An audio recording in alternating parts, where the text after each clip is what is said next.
এই আয়াতের মধ্যে যখন তেলাওয়াত করতেছে এমন সময় সাহাবায়ে কেরামদেরকে বলতেছেন, ও আমার সাহাবীরা, ইয়াউমা ইদিন তুহাদ্দিসু আখবারহা, তোমরা কি জানো জমিন তার কি খবর বর্ণনা করবে, কি বৃত্তান্ত করবে? তখন সাহাবায়ে কেরাম বলতেছেন, ক্বালু আল্লাহু ওয়া রাসূলুহু আ'লাম, আল্লাহ এবং আল্লাহর রাসূলই ভালো জানেন। পয়গম্বর বলতেছেন, ক্বালা ফা ইন্নাহা আখবারহা আন তাশহাদ আলা কুল্লি আবদিন ওয়া আমাতিন বিমা আমিলা আলা যহরিহা আন তাকুলা আমিলা আলাইয়া কাযা ওয়া কাযা ইয়াউমা কাযা ওয়া কাযা ক্বালা ফাহাদিহি আখবারুহা। পয়গম্বর বলতেছেন, তোমরা জানো না কি বর্ণনা করবে? এই জমিন, এই মাটি ময়দানে মাহশরে মালিকের সামনে সাক্ষী দিবে। কি সাক্ষী দিবে? ইয়াউমা কাযা ওয়া কাযা ক্বালা ফাহাদিহি আখবারুহা। দুনিয়ার জমিনে কোন মানুষ কোন জায়গায় কি নেকের কাজ করেছে, কোন মানুষ কোন জায়গায় কি গুনার কাজ করেছে, এই জমিন ওই লোকের তার বাবার নাম ধরে ধরে তারপরে বলবে। আল্লাহু আকবার। এই জমিন বাবার নাম ধারণ করে করে, যেমন আমরা হাদিস পড়ি, আব্দুল্লাহ ইবনে মাসউদ, আব্দুল্লাহ ইবনে উমর, এরকম হাদিসগুলো আমরা পড়ি না? তাহলে আব্দুল্লাহ ইবনে মাসউদ রাদিয়াল্লাহু তাআলা আনহু যে হাদিসগুলো আমরা পড়ি, তার মানে ইবনে মাসউদের ছেলে অর্থাৎ ইবনে মাসউদের ছেলে আব্দুল্লাহ, আব্বাসের ছেলে আব্দুল্লাহ, এরকমভাবে আপনার আমার নাম ধরে ধরে জমিন তার খবর বর্ণনা করতে থাকবে, বৃত্তান্ত করতে থাকবে মালিকের কাছে ময়দানে মাহশরে। এমন সময় পয়গম্বর বলতেছেন, আয-যুলুমু যুলুমাতুন ইয়াউমাল কিয়ামা, জুলুম কিয়ামতের দিন ভীষণ অন্ধকার হইয়া দেখা দিবে। এমন অবস্থা হবে ময়দানে মাহশরে, যখন মানুষকে একত্রিত করা হবে, মানুষ যখন ময়দানে মাহশরের দিকে দৌড়াইতে থাকবে, এমত অবস্থায় পয়গম্বর যখন ঘরের ভিতরে, হুজরার ভিতরে, নবীজির ঘরের মধ্যে যখন বয়ান করে আলোচনা করতেছেন, এমন সময় হযরত আয়েশা রাদিয়াল্লাহু তাআলা আনহা কথাগুলো শ্রবণ করেছেন। ক্বালা সামি'তু রাসূলুল্লাহি সাল্লাল্লাহু আলাইহি ওয়াসাল্লাম ইয়াকুলু ইউহশারুন নাসু ইয়াওমাল কিয়ামাতি হুফাতান উরাতান গুরলা। قلت يا رسول الله الرجال والنساء جميعا ينظر بعضهم إلى بعض فقال يا عائشة الأمر أشد من أن ينظر بعضهم إلى بعض। পয়গম্বর যখন আয়েশা রাদিয়াল্লাহু তাআলা আনহার সামনে এই কিয়ামতের আলোচনা করে, জুলুম কিয়ামতের আলোচনা যখন করতেছেন, এমন সময় বলতেছে, সাহাবায়ে কেরামরাও আলোচনা শুনতেছেন, এমন সময় পয়গম্বর বলতেছেন, ময়দানে মাহশরে প্রত্যেকটা মানুষকে খালি পায়ে উঠাবেন। এখন তো আমরা জুতা পায়ে দিয়ে দিয়ে হাঁটি, কবরে তো জুতা দেয় না, কবরে তো পায়ে জুতা নিয়ে যাই না। ময়দানে মাহশরে আমার আল্লাহ তাআলা কবর থেকে খালি পায়ে উঠায়া দিবেন, তারপরে 2 নাম্বার উলঙ্গ অবস্থায় উঠায়া দিবে, 3 নাম্বার খাতনাবিহীন অবস্থায় উঠায়া দিবে। এখন আমরা যারা আছি, আমরা মুসলমান, প্রত্যেকের কিন্তু সুন্নতে খাতনা করা আছে। ওই দিন ময়দানে মাহশরে যেদিন আমরা উঠব, ওই দিন উলঙ্গ অবস্থায় উঠব, ওই দিন কাপড়বিহীন অবস্থায় উঠব, খালি পায়ে উঠব, খাতনাবিহীন অবস্থায় উঠব। এই কথা যখন পয়গম্বরের স্ত্রী আয়েশা রাদিয়াল্লাহু তাআলা আনহা শ্রবণ করতেছে, শুনতেছে, এমন সময় লজ্জার কথা মনে হয়ে গেছে। লজ্জার কারণে আয়েশা রাদিয়াল্লাহু তাআলা আনহা মুখের মধ্যে এরকমভাবে হাত দিয়া চাপ দিলেন বা কাপড় দিয়া মুখটা আড়াল করে ফেলাইবেন। আয়েশা রাদিয়াল্লাহু তাআলা আনহা এরকমভাবে জিজ্ঞাসা করতেছেন, ইয়া রাসূলুল্লাহ, পুরুষ নারীর দিকে কি তাকাবে না? নারী কি পুরুষের দিকে তাকাবে না? একজন আরেকজনের দিকে কি তাকাবে না? আমিও কি ওইরকম উলঙ্গ অবস্থায় উঠবনি? তার মানে লজ্জার কারণে পয়গম্বরকে জিজ্ঞাসা করতেছেন, এ মুসলমান, খুব খেয়াল করে শোনো রে বাবা, ও আমার যুবক ভাইয়েরা, পর্দার আড়ালে মা এবং বোনেরা, খুব খেয়াল করে শুনেন, অবস্থাটা কত ভয়ানক হবে। আয়েশা রাদিয়াল্লাহু তাআলা আনহা চিন্তার কারণে, লজ্জার কারণে মুখের মধ্যে হাত দিয়ে দিছেন। তখন পয়গম্বর বলতেছেন, ওই দিনের অবস্থা এত ভয়াবহ হবে, এত কঠিন হবে, এত জটিল হবে, কেউ কারো দিকে তাকাবে তো দূরের কথা, কল্পনাই করবে না। অবস্থাটা এত কঠিন হবে, কেউ কারো দিকে তাকাবে তো দূরের কথা, কল্পনাও করবে না। এখন চিন্তা ফিকির করে দেখেন, সাথে সাথে এই বিপদ থেকে বাঁচার জন্যে আয়েশা রাদিয়াল্লাহু তাআলা আনহা নবীকে বলেন, ইয়া রাসূলুল্লাহ, এই বিপদ থেকে বাঁচার জন্যে ময়দানে মাহশরে যাতে এরকম বিপদ না হয়, সহজে জান্নাতে যেতে চাই, আমল শিক্ষা দিয়ে দেন। আয়েশা রাদিয়াল্লাহু তাআলা আনহা বলার সাথে সাথে পয়গম্বর বলতেছেন, তুমি যদি বিনা হিসাবে জান্নাতে যেতে চাও তাহলে সব সময় বেশি বেশি পড়বে আল্লাহুম্মা হাসিবনি হিসাবান ইয়াসীরা। আল্লাহু আকবার, আল্লাহু আকবার। তুমি যদি বিনা হিসেবে জান্নাতে যেতে চাও তাহলে তুমি প্রতি 5 ওয়াক্ত নামাজের পরে যখনই মনে হবে তখনই পড়বে আল্লাহুম্মা হাসিবনি হিসাবান ইয়াসীরা, কারণ হিসাব দিয়া জান্নাতে যাওয়া যাবে না। এজন্য বিনা হিসেবে জান্নাতে যাওয়ার জন্য এই দোয়া আমরা বেশি বেশি পড়বো না? বেশি বেশি পড়া দরকার আছে না নাই? বিনা হিসেবে জান্নাতে কারা কারা যেতে চায়? নারে তাকবীর, আল্লাহু আকবার। আল্লাহ আমাদের সবাইকে কবুল করো, আমিন বলেন। তাহলে আমার সাথে বলেন, আল্লাহুম্মা আল্লাহুম্মা হাসিবনি হিসাবান ইয়াসীরা। এখানে এমনও লোক থাকতে পারেন জীবনে একবারও এই দোয়া পড়েন নাই, জীবনে একবারও এই দোয়া পড়েন নাই, এমনও লোক থাকতে পারেন। কথা ঠিক কিনা জোরে বলেন। তাহলে ইনশাল্লাহ এই দোয়াটা শিখবেন প্রতিটা নামাজের পরে। আল্লাহর হিসাব বড় মারাত্মক, আল্লাহর হিসাব বড় কঠিন। এই জন্য কিয়ামতের আগেই আমাদের প্রত্যেকেরই কিয়ামতের অর্থাৎ কবরে যাওয়ার, ময়দানে মাহশরের সমস্ত আমল জোগাড় করে তারপরে যাওয়া দরকার আছে না নাই? এই জন্য কিয়ামতের বিভিন্ন আলোচনা করতেছিলাম, বিভিন্ন শাখা, কিয়ামতের আলামত, আলামতে সুগরা, আলামতে কবির, আলামতে সগীর, এগুলি সম্পর্কে আলোচনা করতেছিলাম।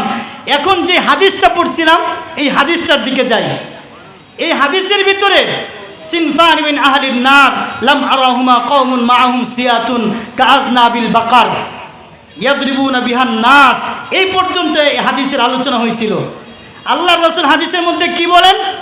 শেষ জমানায় জাহিলিয়াতের যুগে জাহান্নামীদের মধ্যে 2 শ্রেণীর মানুষ প্রকাশ পাবে, যেই মানুষগুলোকে আমি দেখি নাই। এর ভিতরে 1 নাম্বার হলো কাআযনাবিল বাকার ইয়াদরিবুনা বিহান নাস, যাদের হাতে দুররা থাকবে, ষাঁড়ের লেজের মতো চাবুক থাকবে, এই চাবুক দিয়া মানুষের উপর জুলুম করবে, অত্যাচার করবে, মানুষকে প্রহার করবে। রাসূল বলছেন আমি দেখি নাই, কিন্তু আমার শেষ জামানার উম্মতেরা দেখবে। এখন আমরা দেখতেছি না? এখন আমরা দেখতেছি না? তাহলে 1 নাম্বার।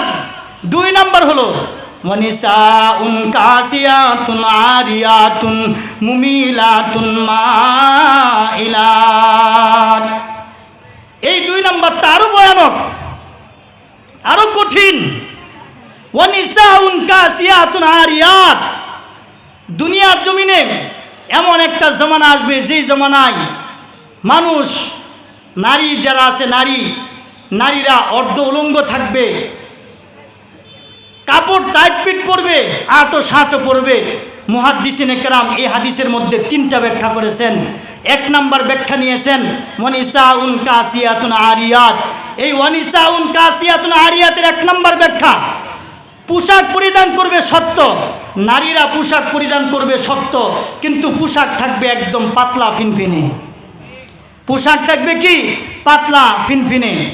তার মানে যত পাতলা কাপড় পরিধান করবে মনে করবে সেই সবচেয়ে মডেলিং মেয়ে, তারই মনে হয় সবচেয়ে বেশি অর্থাৎ প্রাধান্য পাইতেছে সমাজের ভিতরে, মানুষ তাকে হাইলাইট করতেছে, সেলিব্রিটি মনে করবে এক কথায়।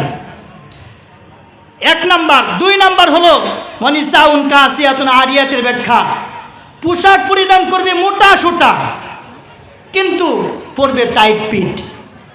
পোশাক পরিধান করবে মোটা কিন্তু পরবে টাইট পিট। মহিলারা জিন্সের প্যান্ট পরে না? জিন্সের প্যান্ট পরে না? টি শার্ট গায়ে দেয় না? গেঞ্জি গায়ে দেয় না? তাহলে মোটা সত্য কিন্তু টাইট ফিট, তার মানে শরীরের অঙ্গ প্রত্যঙ্গ যা কিছু আছে সব কিছু বোঝা যায়। হারাম। কুল্লুকুম রাইন ওয়া কুল্লুকুম মাসউলুন আন রাইয়াতিহি। পয়গম্বর হাদিসের মধ্যে বলেন, সহিহ হাদিস বুখারীর, দুনিয়াতে প্রত্যেকটা মানুষ দায়িত্বশীল। তার দায়িত্ব সম্পর্কে ময়দানে মাহশরে মালিকের কাছে জবাব দেওয়া লাগবে। এখন আপনি আমি প্রত্যেকেই কিন্তু বাবা, নতুবা ভাই, নতুবা জামাই, স্বামী, নতুবা ছেলে, একজন আসি না নাই? ময়দানে মাহশরে আল্লাহ তাআলার সামনে প্রত্যেকটা নারী প্রত্যেকটা পুরুষকে আসামি বানাবে। একজন নারী 4 জন পুরুষকে আসামি বানায়, তারপরে সে নিজেও জাহান্নামে যাবে এবং ওই 4 জনকেও জাহান্নামে নিয়ে যাবে। এখন ওই লোকগুলো কারা? দেখেন আপনি আমি পড়ি কিনা, দেখেন আপনি আমি পড়ি কিনা। এর ভিতরে 1 নাম্বার হলো তার বাবা। এখানে আমরা যারা বাবা আছি, যারা মেয়েদেরকে পোশাক এরকম পরিধান করাইতেছি জাহান্নামে যাওয়ার জন্য, দায়ুস হওয়ার জন্য, আমি বাবা জাহান্নামে যাওয়ার জন্য যথেষ্ট। সন্তানকেও জাহান্নামে ঠেলে দিলাম, আমি নিজেও জাহান্নামে চলে গেলাম। কথা ঠিক কিনা জোরে বলেন। এখন চিন্তা ফিকির করে দেখেন, 1 নাম্বার অপরাধী বাবা। 2 নাম্বার অপরাধী হলো বাবা যদি না থাকে তাহলে বড় ভাই। 2 নাম্বার কি? বড় ভাই। যদি বড় ভাই না থাকে 3 নাম্বার বিয়ে হয়ে গেলে স্বামী, বিয়ে হয়ে গেলে স্বামী। এখন যদি স্বামীও ইন্তেকাল করে, যদি স্বামী না থাকে, যদি ছেলে থাকে, তাহলে তার বড় ছেলে। এখন এই 4 জন পুরুষ আছে না নাই? হয়তোবা ভাই, হয়তোবা বাবা, হয়তোবা স্বামী, হয়তোবা ছেলে। এই 4 জনের মধ্যে একজন আপনি আমি আসি, অথবা এই 4 জনের মধ্যে 4 জনই আসি। কথা ঠিক কিনা জোরে বলেন। আল্লাহর কাছে জবাব দেওয়া লাগবে, আল্লাহর কাছে জবাব দেওয়া লাগবে। আল্লাহ কোরআনের মধ্যে বলেন, ইন্নাল্লাযীনা ইউহিব্বুনা আন তাশিআল ফাহিশাতু ফিল্লাযীনা আমানু লাহুম আযাবুন আলীমুন ফিদ দুনিয়া ওয়াল আখিরাহ। নিশ্চয় যারা চায় মুসলমানদের ভিতরে নির্লজ্জতা, বেহায়াপনা, বেলিল্লাপনা প্রকাশ পাক, তাদের জন্য দুনিয়াতেও শাস্তি, আখিরাতেও শাস্তি। নাউযুবিল্লাহ। তাদের জন্য দুনিয়াতেও শাস্তি, আখিরাতেও শাস্তি। তাহলে আমরা যারা আছি, আমরা অনেকেই কিন্তু চাই মুসলমানদের ভিতরে আমার মেয়ে যত অর্ধ উলঙ্গ থাকুক, সেলিব্রিটি ততই হবে। কথা ঠিক কিনা জোরে বলেন। আমি আমার মেয়েকে নায়িকা বানাইতে পারি, আমি আমার মেয়েকে গায়িকা বানাইতে পারি, কিন্তু আমি আমার মেয়েকে, আমি আমার সন্তানকে দ্বীনি ইলম শিক্ষা দিতে পারি না। এরকম কাওনাত নুরানি তালিমুল কুরআনে ভর্তি করতে পারি না। হতভাগ্য, দুর্ভাগ্য। এবং যেই জায়গায় মাদ্রাসা আছে, যেই জায়গায় দাওয়াতে তাবলিগ আছে, যেই জায়গায় কোরআন হাদিসের আলোচনা হয়, ওই জায়গাগুলো আরো দেখে দেখে জেনে বুঝে বন্ধ করতে পারি। কথা ঠিক কিনা জোরে বলেন। এগুলো পারি, কিন্তু গুনাহের জিনিসগুলো আমরা বন্ধ করতে পারি না। তাহলে পয়গম্বর কি বলতেছেন? 1 নাম্বার ওয়ানিসাউন কাসিয়াতুন আরিয়াত। এটার 3টা ব্যাখ্যা। এর ভিতরে 1 নাম্বার ব্যাখ্যা হলো যে কাপড় পরিধান করবে, কিন্তু পাতলা কাপড় পরিধান করবে। 2 নাম্বার কাপড় পরিধান করবে সত্য, কিন্তু আঁটো সাঁটো কাপড় পরিধান করবে, কাপড় মোটা থাকবে সত্য। 3 নাম্বার হলো কাপড় পরিধান করবে শর্ট, ছোটো। এখন দিন যত যাচ্ছে কাপড় তত শর্ট হচ্ছে, অথচ আমার আল্লাহ কোরআনের মধ্যে কি বলেন? ইয়া বানি আদম কদ আনজালনা আলাইকুম লিবাসান ইউআরি সাওআতিকুম ওয়া রিশা ওয়া লিবাসুত তাকওয়া যালিকা খায়র। আমার আল্লাহ তাআলা বলেন, ইয়া বানি আদম কদ আনজালনা আলাইকুম, হে বনি আদম, হে আদম সন্তানেরা, কদ আনজালনা, নিশ্চয়ই তোমাদের জন্য নাজিল করেছি, লিবাসা, তোমাদের জন্য পোশাক নাজিল করেছি। এখন চিন্তা ফিকির করে দেখেন, পুরুষে যত পোশাক পরিধান করে, পুরুষে যত কাপড় পরিধান করে, ততই দেখতে সুন্দর দেখা যায়। নারীরাও যত কাপড় পরিধান করে দেখতে সৌন্দর্য বাড়ে, দেখতে সুন্দর দেখা যায়। এখন চিন্তা ফিকির করে দেখেন, কাপড় যতই পরিধান করে সৌন্দর্য তত বাড়ে। হাইওয়ান, জানোয়ার, পশু পাখিও কিন্তু লজ্জাবোধ করে, কিন্তু মানুষেরা লজ্জাবোধ করে না, মানুষের হায়া নাই। পয়গম্বর হাদিসের মধ্যে বলেন, আল হায়া শুআবাতুম মিনাল ঈমান, লজ্জা ঈমানের অঙ্গ। যার লজ্জা নাই, তার ঈমান নাই, যার ঈমান নাই তার লজ্জা নাই। কথা ঠিক কিনা জোরে বলেন। তাহলে লজ্জা ঈমানের অঙ্গ। পয়গম্বর আরেকটা হাদিসের মধ্যে বলেন, ইযা লাম তাস্তাহি ফাসনা মা শিতা, যদি তোমার লজ্জা না থাকে তাহা হইলে যাহা ইচ্ছা তাহাই করিতে পারো। কথা ঠিক কিনা জোরে বলেন। আজকে আমাদের যদি লজ্জা থাকতো, তাহলে আমাদের দেশের নারীরা অর্ধ উলঙ্গ হইয়া বেহায়াপনা করে দুনিয়ার মধ্যে ঘুরতো না। কথা ঠিক কিনা জোরে বলেন। পয়গম্বর হাদিসের মধ্যে বলেন মুমিলাতুন মাইলাত, ওই সকল নারীরা পুরুষদেরকে তাদের নিজের দিকে আকৃষ্ট করবে। নাউযুবিল্লাহ, পুরুষদেরকে তাদের নিজের দিকে আকৃষ্ট করবে। শুধু তাই নয়, রুউসুহুন্না কাসনিমাতিল বুখ, ওই সকল নারীরা উটের পিঠের চুটির মতো। উটের পিঠের মধ্যে উঁচা একটা জায়গা থাকে না? এক কথায় আমাদের দেশে যেহেতু উট নাই, আমরা দেখি না। চলে আসেন আমাদের দেশে ষাঁড় গরু আছে না নাই? ষাঁড় গরু, এই ষাঁড় গরুর পিঠের মধ্যে কি থাকে? গজ। কি থাকে? গজ আছে না নাই? এই উটের চুটির মতো, ষাঁড়ের গজের মতো মাথার মধ্যে খোপা বাঁধবে। রুউসুহুন্না কাসনিমাতিল বুখতিল মাইলাত, ওরা উটের পিঠের চুটির মতো, ষাঁড়ের গজের মতো মাথার মধ্যে চুলগুলো এরকম খোপা বাঁধবে।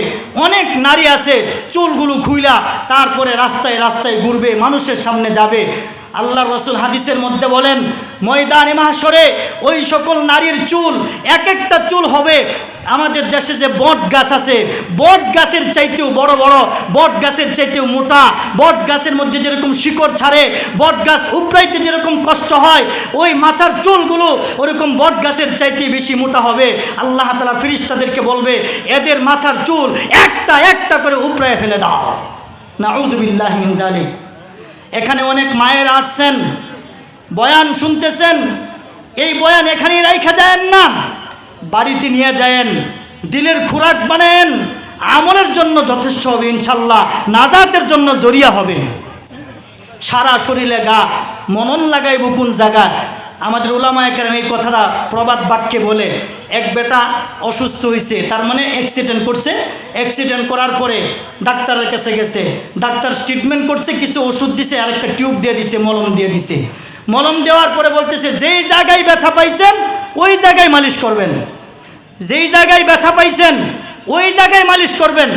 এখন যেই জায়গায় ব্যথা পাইছে, ধরেন আমাদের এই কাউরাদের এই চৌরাস্তার মোড়ে ব্যথা পাইছে, 3 রাস্তার মোড়ে, এখন এই মলম প্রতিদিন সকাল বিকাল এই রাস্তার মধ্যে মালিশ করতেছে। কারণ জায়গা তো ঠিক, ডাক্তার তো বলেই দিছে যেই জায়গায় ব্যথা পাইছেন ওই জায়গায় মালিশ করবেন। ডাক্তার তো বলে দিছে না যে রাস্তার যেই জায়গায় ব্যথা পাইছেন ওই জায়গায়, নতুবা শরীরের যেই জায়গায় ব্যথা পাইছেন ওই জায়গায়। এটা তো ভাঙ্গে বলে দেয় নাই, বলে তো দিছে যেই জায়গায় ব্যথা পাইছেন ওই জায়গায় মালিশ করবেন। আমরা তো বলে দিই কোথায় কীভাবে ট্রিটমেন্ট করা দরকার। এই উলামায়ে কেরাম কোরআনের ট্রিটমেন্ট করবে। আমরা বলি দুনিয়ার মানুষ রোগাক্রান্ত হইলে দুনিয়ার ডাক্তারের কাছে যায়, কিন্তু আমরা দিলের রোগে আক্রান্ত, অন্তরের রোগে আক্রান্ত, আমরা কার কাছে যাব? আমরা কার কাছে যাব? আমরা হক্কানি বুজুর্গ উলামায়ে কেরামের কাছে যাব। এই যে আমরা অনেকে আসছি, আল্লামা হাসান জামিল সাহেব দামাত বারাকাতুল আলিয়া, ওনার আলোচনা শোনার জন্য আসছি, ওনাকে দেখার জন্য আসছি, ওনার কথা শোনার জন্য আসছি। এরকমভাবে হেদায়েতুল্লাহ আজাদি খান সাহেবের আলোচনা শোনার জন্য আসছি, নিয়ামতুল্লাহ আমিনী সাহেবের আলোচনা শোনার জন্য আসছি, আমার আলোচনা শোনার জন্য আসছেন। এরকম অনেক জায়গায় মামুনুল হক সাহেব আসে, ওই জায়গায় যায়, হাফিজুর রহমান সিদ্দিকী আসে, ওই জায়গায় যায়। অর্থাৎ হক্কানি বুজুর্গ উলামায়ে কেরাম যারা আছে, দ্বীনের রাহাবর যারা আছে, তাদের কাছে যায়। এরকমভাবে আল্লাহওয়ালা বুজুর্গ যারা আছে তাদের কাছে যায় আমাদের দিল পরিপাটি করার জন্য, দিল পরিশুদ্ধ করার জন্য। কথা ঠিক কিনা জোরে বলেন। এখন আমাদের অবস্থা কি? দিন যত যাচ্ছে আমরা গুনাহের দিকে তত যাচ্ছি, গুনাহের প্রবণতা আমাদের বাইরে যাচ্ছে। আমরা গুনাহ করি আর বুক টান করে করে ঘুরি, আর মানুষের কাছে ফখর করি, বন্ধুর কাছে যায় বলি জানোস আমি আজকে এই কাজ করেছি, এরকম যায় গুনাহ প্রকাশ করি। অথচ রাসূল বলছেন গুনাহ করে বেড়াইছো, গোপন রাখো, গোপনে গোপনে তওবা করো, আল্লাহ বলেন আমি মাফ করে দেব। লা তাকনাতু মির রাহমাতিল্লাহ, লা তাকনাতু মির রাহমাতিল্লাহ, বান্দা তুই আমার রহমত থেকে নৈরাশ হইস না, আমি তোকে মাফ করে দিব। সুবহানাল্লাহ বলেন। কিন্তু আমরা গুনাহ করি আর তওবাও করি না। আমরা গুনাহ করি আরেকজনের সাথে যাতে অহংকারের সাথে যায় বলি যে আমি এই কাজটা করছি, জানোস তুই করতে পারবি? কয় না। এই যুবক চিন্তা ফিকির করে দেখেন, মরা লাগবে না, কবরে যাওয়া লাগবে না। ময়দানে মাহশরে কিয়ামত হওয়ার পরে ময়দানে মাহশর কায়েম হবে। ওই ময়দানে মাহশরে দাঁড়াতে হবে না জোরে বলেন, দাঁড়াতে হবে না জোরে বলেন। এই জন্য পয়গম্বর বলতেছেন যে দুনিয়াতে এমন কিছু নারী আসবে যেই নারীগুলো মানুষকে, পুরুষদেরকে নিজের দিকে অর্থাৎ মহিলাদের দিকে আকর্ষণ করবে। এই হাদিসটা আমি ইশারের নামাজের আগেও বলছিলাম। হযরত আনাস রাদিয়াল্লাহু তাআলা আনহু রসুলের খেদমতে ছিলেন 10 বছর, আর হযরত আনাস রাদিয়াল্লাহু তাআলা আনহু ছাড়া এই হাদিসটা আর কেউ বর্ণনা করে নাই। হাদিসান লা ইউহাদ্দিসুকুম বিহি গায়রি ক্বালা মিন আশরাতিস সাআ। এর ভিতরে 1 নম্বর হলো ইয়াজহারাল জাহাল, মূর্খতা প্রকাশ পাবে। 2 নম্বর হলো ওয়ায়াকিলাল ইলম, ইলম হ্রাস পাবে। 3 নম্বর হলো ওয়ায়াজহারাজ জিনা, জিনা ব্যভিচার প্রকাশ পাবে, জিনা ব্যভিচার প্রকাশ পাবে। নাউযুবিল্লাহি মিন যালিক। রাসূল কি বলতেছেন? জিনা ব্যভিচার প্রকাশ পাবে। এখন চিন্তা ফিকির করে দেখেন আমরা কেমনে জিনা করতেছি। আমরা চোখে দেখে দেখে জিনা করি, আমরা হাতে দৈরা দৈরা জিনা করি, আমরা পায়ে যায় যায় জিনা করি। অনেক মানুষ আছে পতিতালয়ে যায় না যায় না। অনেক মানুষ আছে পর নারীকে হাত দিয়ে স্পর্শ করছে, আছে না নাই? অনেক মানুষ আছে পর নারীর সাথে এই ঠোঁট দিয়া কথা বইলা মজা পায়। অনেক নারী আছে পুরুষের সাথে কথা বইলা মজা পায়, আছে না নাই? পয়গম্বর হাদিসের মধ্যে বলেন, আমাকে যখন আল্লাহ তাআলা জান্নাত জাহান্নাম সব কিছু অবলোকন করাইলেন, সব কিছু যখন গুড়া গুড়া দেখতে বললেন, আমি জান্নাত জাহান্নাম যখন দেখলাম, জাহান্নামের গেট দিয়ে যখন গেলাম, যাওয়ার পরে এক শ্রেণীর পুরুষ এবং নারীকে দেখতে পেলাম যাদের হাতের মধ্যে গুটা লাগানো, তার মানে পেরাক লাগানো অবস্থায় এরকমভাবে টান টান করে হাতের মধ্যে পেরাক লাগায়া দাঁড় করায় রাখছেন ওয়ালের সাথে, এরকমভাবে ঠোঁটের মধ্যে পেরাক লাগায় রাখছেন, জিব্বা টাইনা গোটা লাগায় রাখছেন, পায়ের মধ্যে গোটা লাগায় রাখছেন, নারীদের বেস্ট স্তনের মধ্যে টাইনা গোটা লাগায় রাখছেন। পয়গম্বর ফেরেশতাকে জিজ্ঞাসা করে, জিবরিলকে জিজ্ঞাসা করে, এদের এই অবস্থা কেন, এরা এই কাজ, এদের এই শাস্তি কেন?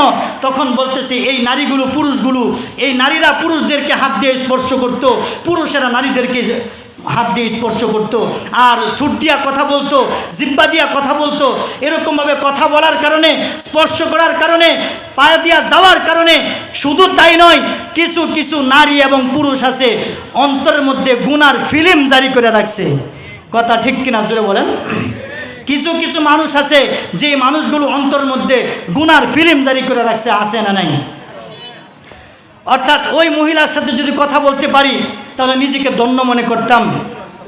ওই মহিলা চিন্তা ফিকির করে, এই যে আমাদের অনেক সময় বয়ান বক্তৃতা প্রজেক্টরের মাধ্যমে দেখানো হয়, যখন আমরা প্রজেক্টরের মধ্যে আমরা দেখি, এই প্রজেক্টরের মধ্যে যখন নারীরা আমাদেরকে দেখে, তখন নারীরা চিন্তা করে হুজুরের চেহারাটা খুব ভালো, কথা তো খুব সুন্দর বলে, সুরসার অনেক ভালো, অনেক ধরনের চিন্তা চেতনা করে।